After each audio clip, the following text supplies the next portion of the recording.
예, 지금 이제 공유물의 사이의 공유자 사이의 법률 관계인데요. 제가 강조드리지만 여러분들이 제 강의를 들은 다음에 정리를 하셔야 합니다. 어떤 형태로 하게 되면 자, 핵심은 이제 공유물의 관리행위 했을 때 공유물의 관리를 했을 때 과반수 지분권자는 소수 지분권 수험생 입장에서 기억할 게 뭐냐면 과반수 지분권자는 소수 지분권자를 상대로 뭘 할 수 있다? 인도 청구, 그 다음에 방해 배제 청구를 할 수 있다는 거. 반대로 소수 지분권자와 과반수 지분권자, 소수 지분권자가 과반수 지분권자를 할 경우에는 인도 청구 못하고 방해 배제 청구 못해요. 왜냐하면 과반수 지분권자가 단독으로 관리 방법을 정할 수 있기 때문에 대신에 부당이득 반환 청구.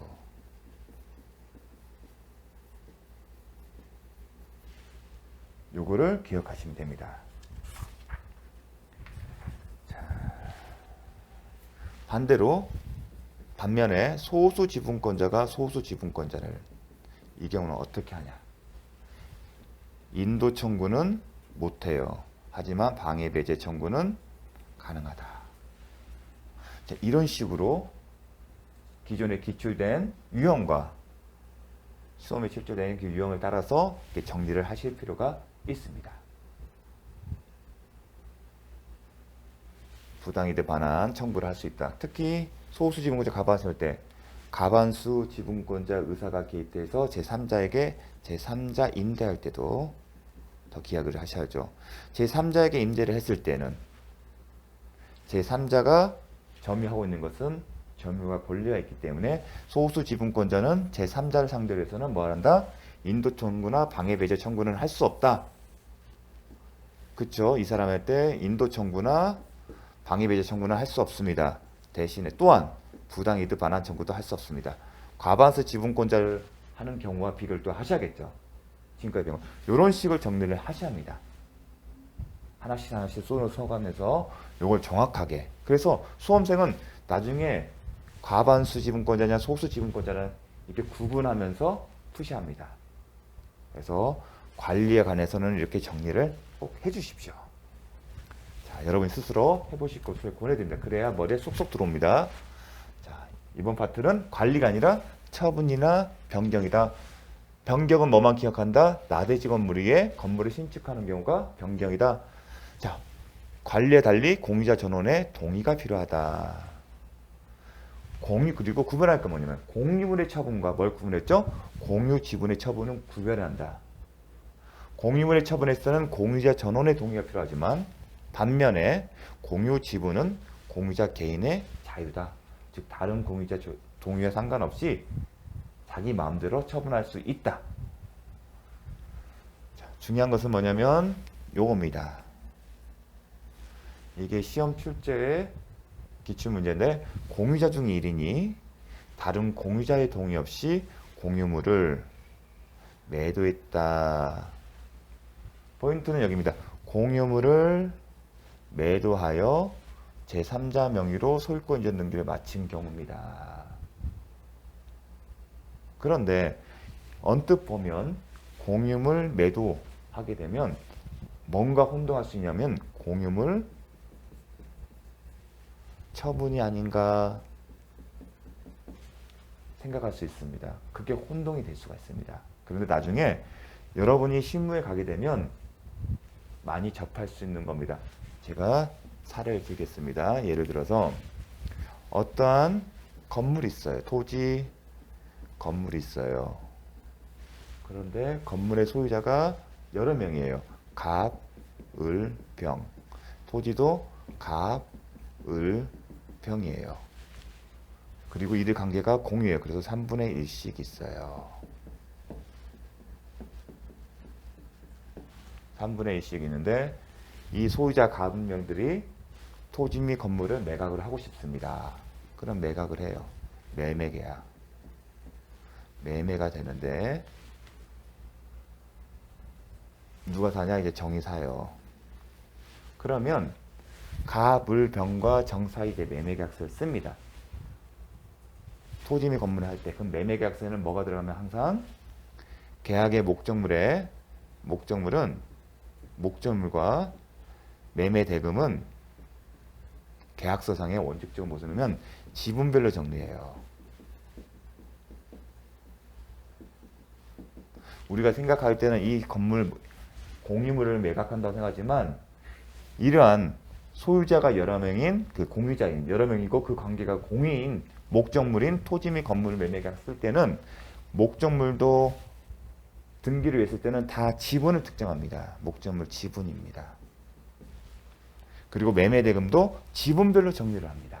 계약금도 중도금, 잔금 나누면 계약금도 지분별로 다 정리를 합니다.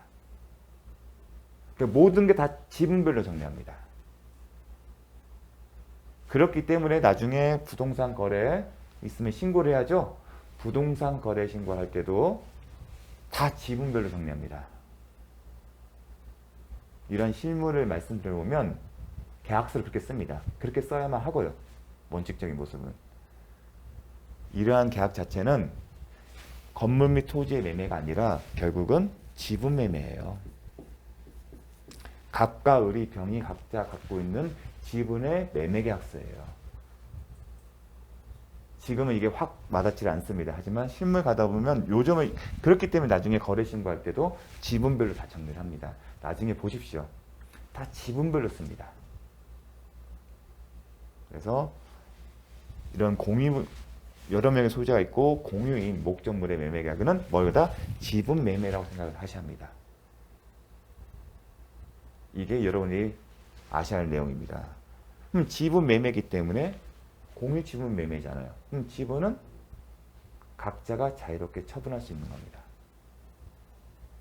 그 얘기는 혹여나 이 갑을병 중 갑이 을병의 허락이 없이 자 원칙적인 모습은 을과 병이 다 동의를 받아서 하게 됩니다. 왜냐하면 각자 지분을 매매하는 거니까.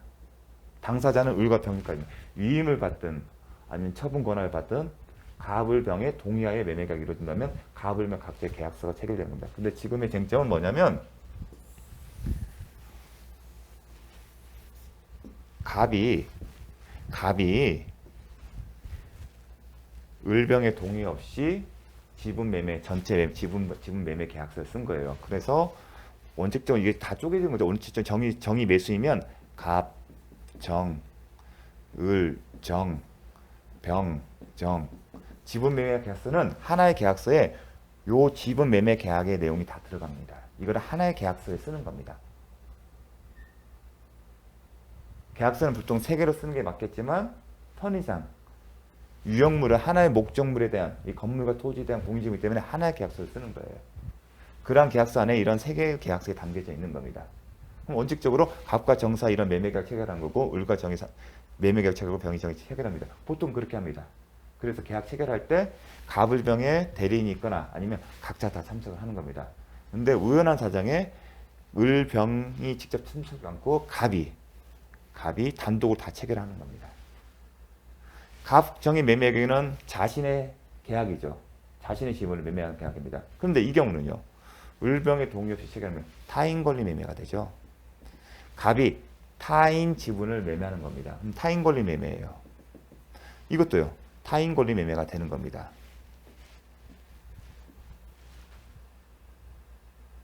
동의 없이 하게 되면. 하지만 이 타인 권리 매매 자체는 유효하다. 근데 뭐가 문제죠? 권리 매매는 채권행위는 유효하지만 소유권, 을의 지분과 병의 지분이 소유권 이전되게 되려면 물권행위죠. 물권적 합의 플러스 등기죠. 그런데 제가 강조했죠. 물권행위, 물권적 합의는 처분 권한이 있어야만이 소유권 변동 효력이 있다.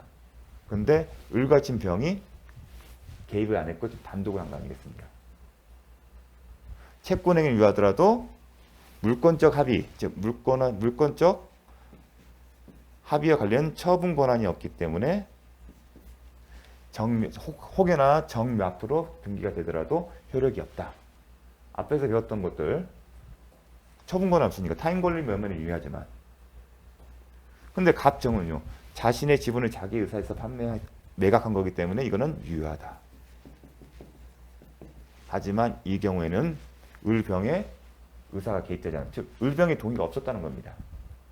당연히 동의가 있으면 처분 권한이 있는 거기 때문에 가능하겠죠. 그 경우를 상정하는 겁니다. 지금 나온 거. 그래서 핵심은 지분 매매다. 이러한 상황에서 그 매매 계약은 실질적으로는 갑의 지분과 같이 을의 지분, 병의 지분을 매각하는 경우이다. 따라서 공유 지분 매매 계약이기 때문에 갑, 정의 매매 계약 자체 정 앞으로 등기는 유효하게 되는 겁니다. 하지만 을, 병은 매매 계약 자체는 타인 권리 매매로서 유효하지만 정, 명의로서의 등기는 유효하지 않다. 그렇게 가는 겁니다. 만약에 공유물의 처분을 보게 된다면 갑, 정의 사이의 등기 또한 효력이 없을 겁니다. 그 차이점은 결국은 갑에서 정으로 간 지분 이전 등기가 효력이 있냐의 차이점인 겁니다. 그걸 공유물의 처분인지 아니면 공유지분의 처분인지를 구별한 시력은 바로 있습니다. 바로 여기에 그 내용을 쓴 겁니다. 공유자 중 1인이 다른 공유자의 동의 없이 공유물을 매도하여 제3자 명의로 소유권 이전 등기를 마친 경우 갑의 지분 범위에서는 유효하다. 이 얘기를 하고 싶은 겁니다. 여기에 포인트를 두게 되면 유효하지 않겠죠. 그래서 설명을 드린 겁니다. 되게 상당히 중요한 지문이에요. 어려운 내용이에요. 사실은요. 이렇게 논리적으로 설명하는 게 쉽지 수험서에서나 보기는 힘듭니다. 그래서 공유부동산 매매는 특별한 사정이 없는 각 공유 지분에 관하여 매매 계약이 성립한 것이므로 실무가 그렇게 진행되고 있습니다. 나중에 부동산 공유 실무할 때 다 그렇게 됩니다. 그런다고 해서 이제 계약서 제목을 지분 매매 계약서 쓰지는 않습니다. 다만 그 내용을 보면 지분별로 모든 걸 다 씁니다. 매매 계약이 지분에 관하여 성립한 것으로 264조 적용되어야 된다. 전원의 동의를 필요로 하지 않는다. 그 결과 갑과 정 사이에 매매 계약에 따른 이전 등기는 유효하게 된 겁니다.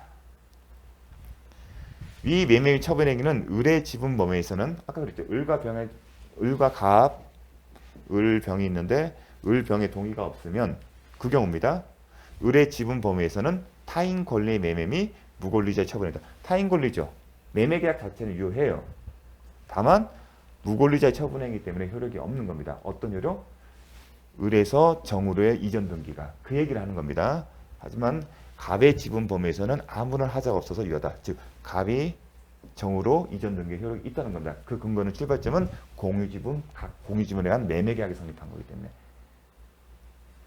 따라서 3자는 갑의 지분 범위에서는 소유권 취득, 즉 갑의 지분 3분의 1 범위 내에서는 유효하게 소유권을 취득한 거고 갑의 지분 범위에서는 실체적 권리에 부합하여 유효하다. 그 얘기인 겁니다. 갑의 지분 범위에서는 유효하다.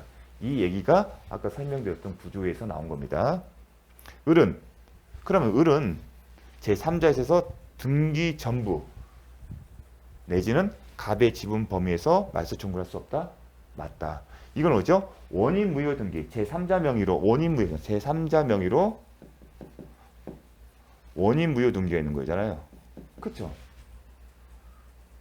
제3자 명의로 원인 무효 등기가 있는데 갑의 경우에는 실체 권리, 이 갑에서 정으로 간 것은 실체 권리 관계에 부합하기 때문에 을은 요에 대해서는 할 수 없고 그 얘기는 전부에 3자 명의 전부 정 명의의 소유권 이전 등 전부를 말소 청구할 수 없다. 그 얘기도 기억하셔야 합니다. 그 얘기 쓴 겁니다. 을은 제3자의 정에 대하여 등기 전부 제3자인 정 명의 전체의 소유권 이전 등기 전부 내지는 갑의 지분 범위에 대해서는 말소 청구를 할 수 없습니다. 왜냐하면 갑에서 정으로 이전 등기는 유효하기 때문에. 자, 요 내용 상당히 어려울 수도 있는데 잘 기억해 주십시오. 나중에 실무 갈 때 상당히 중요합니다. 이렇게 계약서를 써야만이 여러분이 이제 그 부동산 거래 신고했을 때 계약서를 잘 써야 하는 이유가 신고를 했을 때 이게 제대로 정리가 아니면 신고서를 접수를 안 받아줍니다.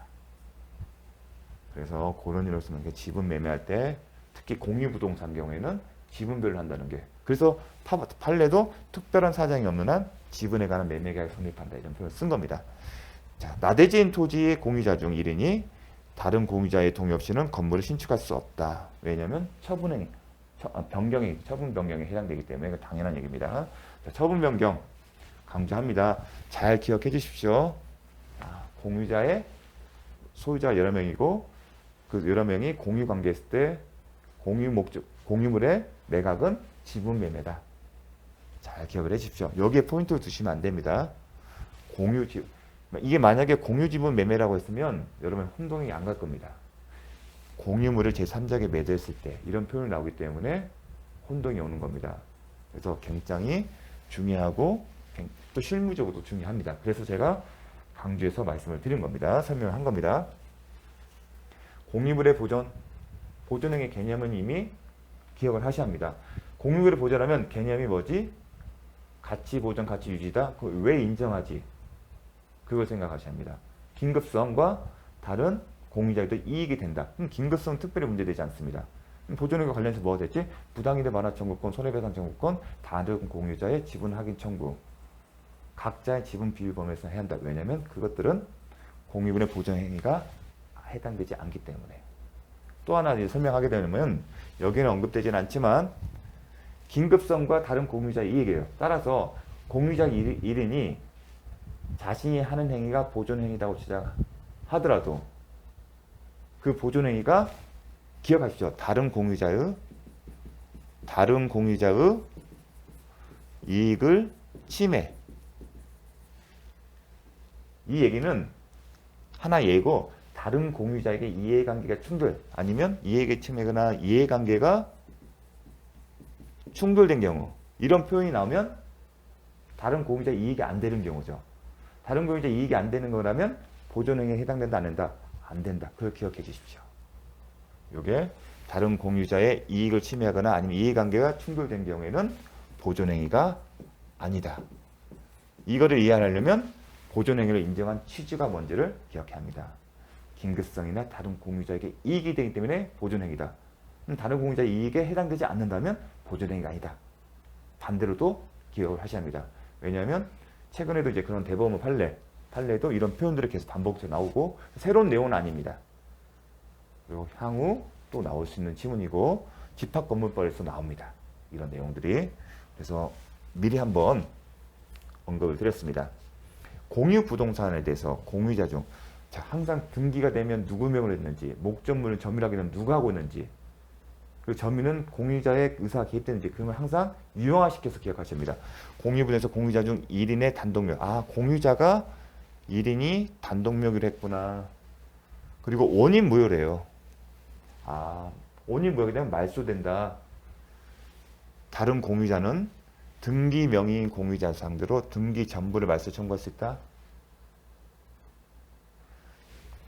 공유자 중 한 명 갑을병이 있으면 이 사람은 자신의 지분 비율 범위 내에서는 실체적 권리관계에 부합되죠. 그걸 기억하셔야죠. 전부 말소 청구할 수 있다? 못한다. 왜냐하면 그 공유자의 지분을 제한 나머지 공유 전부에서 정확한 표현이면 그 공유자의 지분에 대해서는 실체 권리관계에 부합되기 때문에 말소를 구할 수 없고 나머지 공유 지분 전부에 대해서만 말소를 구할 수 있습니다. 만약에 갑, 을, 병이 있는데 갑의 단독명을 했으면 갑의 단독명에 대해서 지분만큼은 못하고 을의 병과의 지분에 해당된 만큼 그 부분에 대해서만 말소를 구할 수 있습니다. 그 표현 잘 기억해주십시오. 등기 전부냐 아니면 나머지 공유지분이냐 이런 표현들이 이제 시험에 나오는 포인트입니다. 부동산 공유전지 1위는 공유물에 관한 보존행위로서 공유물에 맞춰진 제3자 명의의 원인문료 등기 전부에 말소를 구할 수 없다? 아니다. 할 수 있다. 3자 명의 때. 맞춰진 3자 명의 때 보존행위에서 가능하다. 나눠서 제가 등기는 제3자 명의냐 아니면 공유자 중 1인의 명의에 따라서 달리 취급된다. 그래서 유형화시킵니다. 수험생 입장에서는.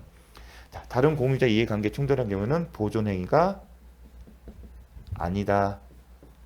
이걸 잘 기억해 주시라고요. 말씀드렸습니다. 그러면 잠시 쉬었다가 이제 사례형 문제를 한번 보도록 하겠습니다.